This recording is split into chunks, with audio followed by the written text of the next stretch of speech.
आज सारी दुनिया में भारत के प्रति यह धारणा बदली हुई आपको नजर आएगी। सारी दुनिया यह मानती है भारत अब यह कमजोर भारत नहीं रहा है, बल्कि भारत अब यह दुनिया का एक ताकतवर देश बन गया है। एक ऐसी धारणा, एक ऐसा विश्वास सारी दुनिया में हमारे देश के बारे में बना हुआ है।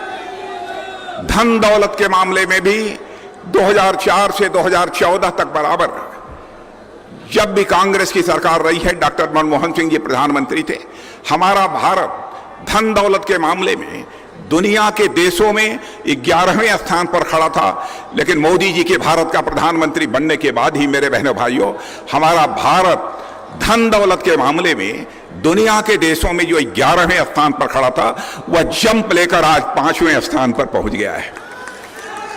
दुनिया के सारे देश, दुनिया की सारी बड़ी बड़ी फाइनेंशियल फर्म्स, बड़ी बड़ी आर्थिक संस्थाएं अब यह दावा कर रही हैं कि दुनिया की सर्वाधिक तेजी से आगे बढ़ने वाली अर्थव्यवस्था किसी देश की है तो अब भारत की है।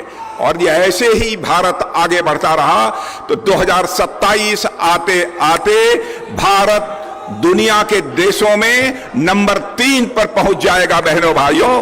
यानी अमेरिका और चाइना के बाद धन दौलत के मामले में दुनिया का कोई तीसरा देश होगा तो बहनों भाइयों हमारा भारत होगा, यह धारणा बनी है। लेकिन हमारी सरकार के बारे में तरह तरह की गलतफहमियां पैदा करने की कोशिश की जा रही है। कहा जा रहा है भारतीय जनता पार्टी की सरकार बनेगी तो आरक्षण समाप्त कर देगी। डंके की चोट पर मैं कहना चाहता हूं बहनों भाइयों, हमारी पार्टी की सरकार बनेगी, हम किसी भी सूरत में आरक्षण को समाप्त नहीं करेंगे। मैं यहां के माइनॉरिटीज को, अपने माइनॉरिटीज को भी उनसे मैं नोट करना चाहता हूं, आपके अंदर, भाई चुप रहो, मैं बार बार कह रहा हूं, मैं आपको मेरे बहनों भाइयों मैं कहना चाहता हूं, हम लोगों को बदनाम करने की कोशिश की जा रही है कि हम लोग आएंगे तो धर्म के आधार पर आरक्षण कर देंगे। बहनों भाइयों, हमारा भारत का संविधान किसी भी आधार पर, धर्म के आधार पर आरक्षण करने की इजाजत देता ही नहीं है। धर्म के आधार पर आरक्षण किया तो इन लोगों ने किया। और मैं कहना चाहता हूं, लखनऊ के ही नहीं बल्कि सारे विश्व के इंटेलेक्चुअल्स इस बात के साक्षी हैं। धर्म के आधार पर इन्होंने जामिया मिलिया में, यूनिवर्सिटी में और अलीगढ़ मुस्लिम यूनिवर्सिटी में आरक्षण करने की कोशिश की थी, उसको सुप्रीम कोर्ट ने रद्द कर दिया था। उसके बावजूद यहां के माइनॉरिटीज के मन में भय पैदा करके वह समर्थन हासिल करना चाहते हैं। माइनॉरिटीज का जहां तक सवाल है, अल्पसंख्यक समुदाय का प्रश्न है, मैं कहना चाहता हूं अल्पसंख्यक समुदाय के बहनों भाइयों से, हम आपके दिल में दहशत पैदा करके, भय पैदा करके आपका समर्थन नहीं हासिल करना चाहते, बल्कि आपके मन में हम विश्वास और मोहब्बत पैदा करके हम आपका समर्थन हासिल करना चाहते हैं। यह हमारी प्रकृति है। और आज भारत जिस हालात में पहुंच रहा है बहनों भाइयों, हर भारतवासी को, भले ही वह किसी भी राजनीतिक पार्टी में काम करता हो, उसके अंदर एक गौरव का भाव होना चाहिए। मैं याद दिलाना चाहता हूं, पाकिस्तान के एक सांसद फजलुर रहमान ने भारत की संसद में बोलते हुए कहा था, आज भारत विश्व की महाशक्ति बन रहा है, लेकिन पाकिस्तान अपनी बर्बादियों को बचाने के लिए लोगों के सामने हाथ फैलाकर सारी दुनिया से भीख मांग रहा है। आज यह है भारत की स्थिति। उस भारत के बारे में तरह तरह की गलत धारणाएं पैदा करने की कोशिश की जा रही हैं। मैं कांग्रेस के दोस्तों से कहना चाहता हूं, समाजवादी पार्टी के दोस्तों से कहना चाहता हूं, सार्थक यदि राजनीति करनी है, सार्थक राजनीति झूठ बोलकर नहीं की जा सकती है, सार्थक राजनीति की जा सकती है तो सच बोलकर ही केवल सार्थक राजनीति की जा सकती है।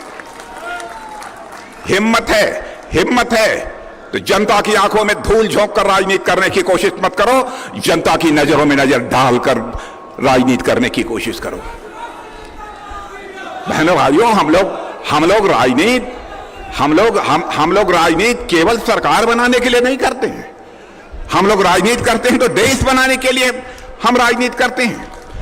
आप सुनना चाहते हैं तो ध्यानपूर्वक मेरी बात सुन लीजिए। दुनिया की बड़ी महाशक्ति अमेरिका माना जाता है। अमेरिका के राष्ट्रपति, अमेरिका के एक एम्बेसडर मिस्टर गारसेटी ने एक कार्यक्रम में भाषण करते हुए यह कहा था, और अंग्रेजी में है, उसका हिंदी में भी बतला दूंगा। उन्होंने कहा था कि if you want to see the future come to India, यदि भविष्य देखना चाहते हो तो भारत आओ। If you want to feel the future come to India, यदि भविष्य आप महसूस करना चाहते हो तो आप भारत आओ। If you want to work on future come to India, यदि भविष्य पर काम करना चाहते हो दुनिया में कहीं मत जाओ, केवल भारत में आओ। यह विश्व की महाशक्ति जो माना जाता है अमेरिका, उसके राष्ट्रपति ने यह बात कही है। मेरे बहनों भाइयों, हमारे प्रधानमंत्री ने भारत की मर्यादा को किस तरीके से आगे बढ़ाया है। मैं यहां के अपने माननीय मुख्यमंत्री जी के बारे में कहना चाहता हूं। बहनों भाइयों, उत्तर प्रदेश में हमारे मुख्यमंत्री हमारी योगी आदित्यनाथ जी ने करिश्माई काम किया है, जिसकी मैं कल्पना नहीं कर सकता हूं। मैं भी उत्तर प्रदेश का मुख्यमंत्री रहा हूं, लेकिन शायद वो हमें काम नहीं कर पाया जो कि योगी जी ने करके यहां पर दिखाया है। यह कोई छोटी बात नहीं है। आप जानते हैं, किसी भी राज्य का यदि हमको विकास करना है तो उस राज्य के विकास की पहली शर्त होती है, उस राज्य के विकास की पहली शर्त होती है कानून और व्यवस्था का चुस्त दुरुस्त होना। और योगी जी ने जिस तरीके से उत्तर प्रदेश की कानून और व्यवस्था को चुस्त दुरुस्त किया है, आपको शायद जानकारी नहीं होगी। उसकी चर्चा केवल उत्तर प्रदेश में नहीं हो रही है, सारे हिंदुस्तान में हो रही है बहनों भाइयों, और दुनिया के दूसरे देशों में रहने वाले अन्य भारतीयों में भी हो रही है। यदि हम भारत की अर्थव्यवस्था को ऊंचाई देना चाहते हैं, भारत की अर्थव्यवस्था को ऊंचाई देना चाहते हैं, तो हमारा यह उत्तर प्रदेश हम लोगों के लिए गौरव का विषय है कि हमारे मुख्यमंत्री योगी आदित्यनाथ जी के नेतृत्व में यह लक्ष्य निर्धारित कर रखा है हमारी उत्तर प्रदेश सरकार ने कि हम उत्तर प्रदेश को $1 ट्रिलियन की इकॉनमी बनाएंगे। और जिस दिन उत्तर प्रदेश में $1 ट्रिलियन की इकॉनमी बन जाएगी बहनों भाइयों, तो भारत को दुनिया के टॉप 3 कंट्रीज में आने से दुनिया की हमें कोई ताकत रोक नहीं पाएगी।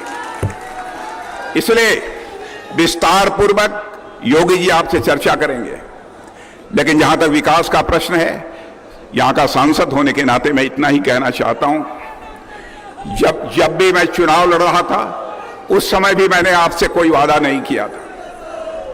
पहला चुनाव 2014 का लड़ रहा था, उस समय भी मैंने आपसे कोई वादा नहीं किया था। गाजियाबाद में भी चुनाव लड़ा था मैं, तब भी मैंने कोई वादा नहीं किया था। बहनों भाइयों, मैं कभी वादे नहीं करता हूं। अपने राजनीतिक जीवन में कभी जनता के साथ वादे नहीं किया। बराबर जनता से ही निवेदन करता हूं, आपकी शुभकामनाएं चाहिए, आपका आशीर्वाद चाहिए, ताकि मैं आपकी अपेक्षाओं की कसौटी पर खरा उतर सकूं और आपकी मुराद को मैं पूरी कर सकूं। यहां पर क्या विकास कार्य हुए हैं, यहां पर क्या विकास कार्य हुए हैं, मुझे बतलाने की कोई जरूरत नहीं है। आप सभी लोगों को स्वयं ही एहसास होगा। और आज मैं कह सकता हूं, जो भी उत्तर प्रदेश में विकास कार्य हुआ है उसमें हमारा इसका श्रेय हमारे प्रधानमंत्री को तो जाता ही है, लेकिन बहुत बड़ा सहयोग किसी ने किया है, बहुत बड़ा सहयोग दिल खोल कर किया है, तो हमारे उत्तर प्रदेश के मुख्यमंत्री योगी आदित्यनाथ जी ने किया है। मैं इसका श्रेय उन्हें भी देना चाहता हूं, मैं उसे भूल नहीं सकता हूं। इसलिए मैं ज्यादा कुछ न बोलते हुए, लेकिन जैसा मैंने कहा कि हमारे पैर में चोट लगी है, इसलिए लंबे समय तक मैं खड़ा नहीं रह सकता। बहनों भाइयों, इसके बाद जो भी चुनाव परिणाम होंगे, मैं फिर से एक बार आभार व्यक्त करने के लिए आप लोगों का दर्शन करना चाहूंगा। उसके बाद मैं मिलूंगा, लेकिन आप लोगों से यही मैं अनुरोध करना चाहता हूं, भारत को यदि विश्व की महाशक्ति बनाना है तो एक बार सारा देश भारतीय जनता पार्टी और एनडीए के साथ खड़ा हो जाए। भारत विश्व की महाशक्ति बनकर रहेगा बहनों भाइयों, आपको पूरा यकीन दिलाता हूं। आप सबको बहुत बहुत धन्यवाद।